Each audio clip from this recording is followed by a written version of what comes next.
नमस्कार दोस्तों, ट्रिकी गुरु अमित गुप्ता के YouTube चैनल में आज आपका फिर से स्वागत है। दोस्तों आज मैं आपके लिए फिर से लेकर आ गया हूं यूपी पुलिस की परीक्षा को ध्यान में रखते हुए रीजनिंग के अंतर्गत वृत्त क्रम के बैठक व्यवस्था वाले प्रश्न को। और इसमें आज के इस वीडियो में उन सभी प्रश्नों को शामिल किया गया है जो कि 2009 से लेके अब तक के यूपी पुलिस की परीक्षाओं में पूछे जा चुके हैं। लेकिन बात यह है कि वृत्त क्रम के बहुत ही कम, अब तक मैंने देखा है सिर्फ 2 ही प्रश्न पूछे गए हैं यूपी पुलिस में। और इसका लेकिन ये मतलब नहीं कि आगे की परीक्षाओं में नहीं पूछे जाएंगे। लेटेस्ट की परीक्षाओं में पूछे जा रहे हैं और आगे की परीक्षाओं में वृत्त क्रम के प्रश्न पूछे जा सकते हैं। इसलिए आप इसको अपना तैयारी बनाकर चलें।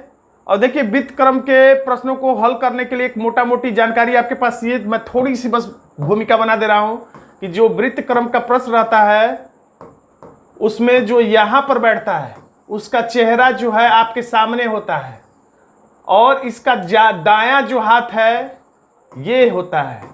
जैसे अगर प्रश्न आप जब सॉल्व कर रहे होंगे तो आपका दायां हाथ इधर होगा, ये वाला, और बायां हाथ इधर होगा। लेकिन इसका दायां, चूंकि ये आपकी तरफ देख रहा है इसलिए इसका दायां इधर होगा। लेकिन अगर आप अपने दाएं बाएं के हिसाब से अगर कह देगा प्रश्न में ए बी के दाएं है, ए बी के दाएं है, और आपने ए जो है बी के दाएं यानी कि इधर बना दिया और बी को इधर बना दिया, ए जो है बी के दाएं इधर बना दिया, तो ये गलत हो जाएगा क्योंकि आपके बैठने का साइड ये होगा। अगर आप अपने दाएं बाएं बैठा देंगे तो गलत हो जाएगा।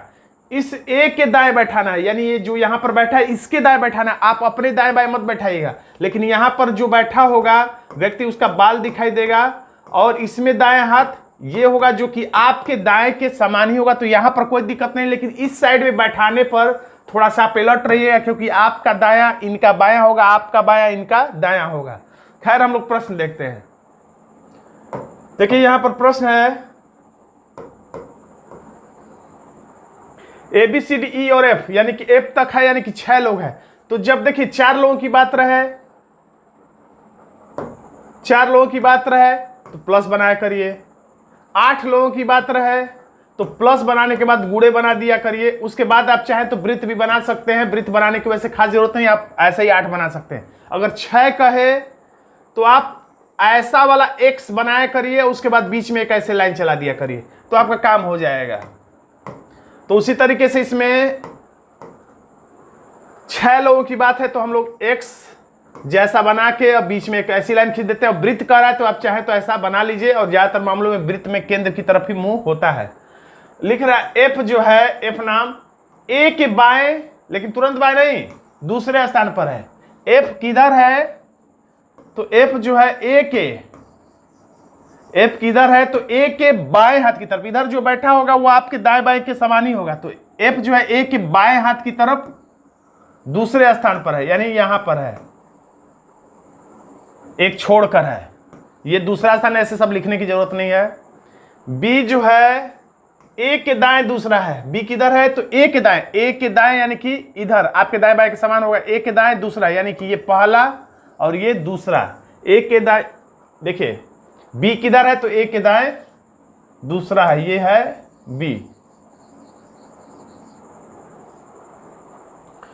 ए डी के बाएं पड़ोसी है, ये तुरंत बाएं की बात कर रहा है। ए जो है डी के बाएं है यहां पर, यानी डी रहेगा। देखिए क्या लिख रहा है, ए डी के बाएं पड़ोसी है। ए जो है डी के बाएं हाथ की तरफ है, इस तरीके से डी के बाएं हाथ की तरफ से है, पड़ोसी है। एफ सी जो है एफ और बी के बीच में बैठा है। सी किधर बैठा है, एफ और बी के बीच में कौन बैठा है, सी बैठा है। अब ए का बायां पड़ोसी ई है। वैसे जगह भी एक ही बचा है तो यही मजबूरी है ई लिखने का, और कोई जगह ही नहीं बचा है। तो ए के बाएं कह रहा है या दाएं कह रहा है, वैसे तो इसका महत्व होता है, लेकिन ये लिखने की लाइन जरूरत नहीं थी कि ए के बाएं पड़ोसी है ई है, क्योंकि ए के बाएं तो अपने आप ही देखिए ये बन चुका है, पड़ोसी ई है। तो अब पूछ रहा है एफ का पड़ोसी, तो पड़ोसी हमेशा 2 लोग रहते हैं, एक दाएं एक बाएं। तो ऐसे में सामान्यतः 2 विकल्प यानी 2 अंक नाम देता है, ABCD में हो या जो भी हो 2 नाम देगा। एफ का पड़ोसी कौन है तो एफ का पड़ोसी एक तो सी है और एफ का एक पड़ोसी ई है, यानी कि ई और सी इसके पड़ोसी हैं। सी और ई यानी कि विकल्प सी हमारा आंसर। ये देखिए 2013 की परीक्षा में एक बार ये पूछा गया है, आंसर हो गया सी। एक और प्रश्न देख लेते हैं हम लोग। देखिए इसमें कह रहा है कि इसमें कितने लोग हैं, तो 6 मित्र लिख दिया। फिर 6 मित्र है तो फिर वैसे ही हम लोग 6 मित्र है तो वैसे ही हम लोग गुणे का निशान और फिर प्लस ऐसे एक ऊपर लाइन खींच लेते हैं और उसके बाद चाहे तो गोला करिए या ना करिए, कोई दिक्कत नहीं है। अब कह रहा है कि प्रत्येक व्यक्ति किसी एक मित्र के बिल्कुल सामने है, तो ठीक है सामने ही बैठे हैं, कोई दिक्कत नहीं है। कादिरा, यहां से कहानी शुरू हो रहा है। कादिरा माला या परमीत के न तो बगल में है और न ही बिल्कुल सामने है। तो इस ऐसी जानकारी ज्यादातर परीक्षा में काम करती है, तो कादिरा जो है इस जानकारी को हम लिख लेते, शायद हो सकता है काम पड़े। कादिरा का क्या कहानी है? कादिरा माला या परमीत के न सामने भी नहीं और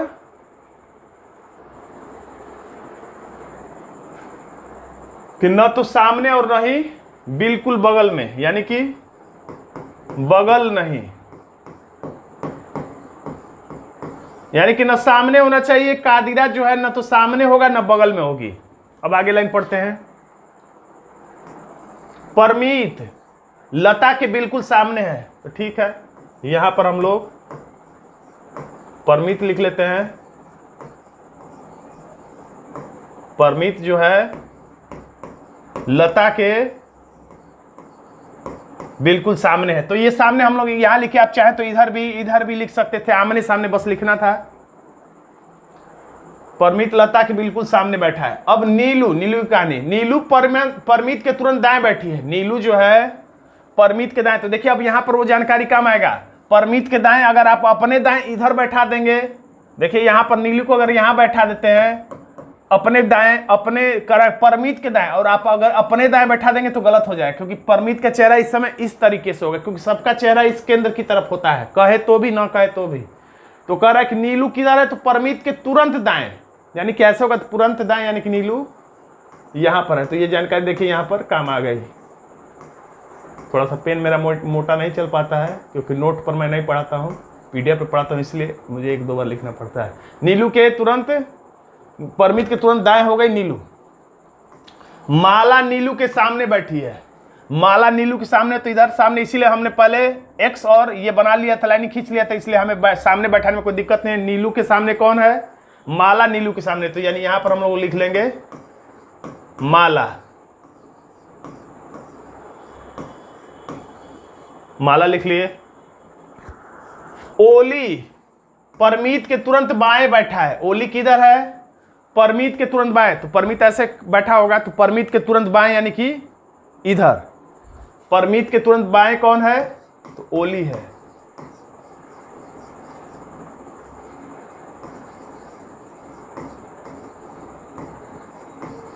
परमीत के तुरंत बाएं ओली हो गया।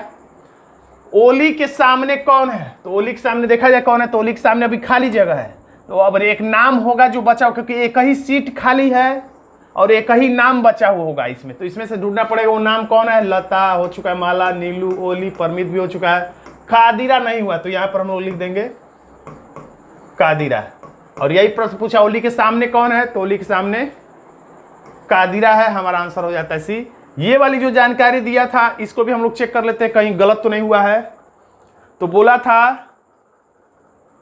कि कादिरा के बगल में माला नहीं होनी चाहिए, तो कादिरा के बगल में इधर भी माला नहीं है, इधर भी माला नहीं है। कादिरा के बगल में परमीत भी नहीं होना चाहिए, तो कादिरा के बगल में परमीत भी नहीं है, कादिरा के इधर बगल भी परमीत नहीं, परमीत काफी दूर है। और सामने कादिरा के सामने माला नहीं होना चाहिए, तो कादिरा के सामने माला नहीं है। कादिरा के सामने परमीत नहीं होना चाहिए, कादिरा के सामने परमीत भी नहीं है। यानी सारे इसकी हम लोग चेक करने की जरूरत नहीं पड़ी, अपने आप ही ये सेट हो गया। यानी कुल मिलाकर हमारा आंसर हो गया सी। और ये प्रश्न 2018 की लेटेस्ट परीक्षा में पूछा गया है, इसलिए इस तरह के प्रश्नों की आप तैयारी करके रहे। तो सिर्फ 2 ही प्रश्न मुझे मिले हैं। अगर आपको कोई और एक्स्ट्रा प्रश्न दिखाई दे जो मुझसे छूट गया हो तो बताइए कमेंट बॉक्स में, मैं इस पर भी वीडियो बना दूंगा। तो दोस्तों आज का छोटा सा वीडियो आपको कैसा लगा कमेंट बॉक्स में जरूर लिखिएगा। वीडियो अच्छा लगा तो वीडियो को लाइक कर दीजिएगा, इसे अपने दोस्तों में व्हाट्सएप ग्रुप में शेयर कर दीजिएगा, और चैनल पर नया है तो यूपी पुलिस की तैयारी के लिए चैनल को सब्सक्राइब जरूर कर लीजिएगा। धन्यवाद दोस्तों।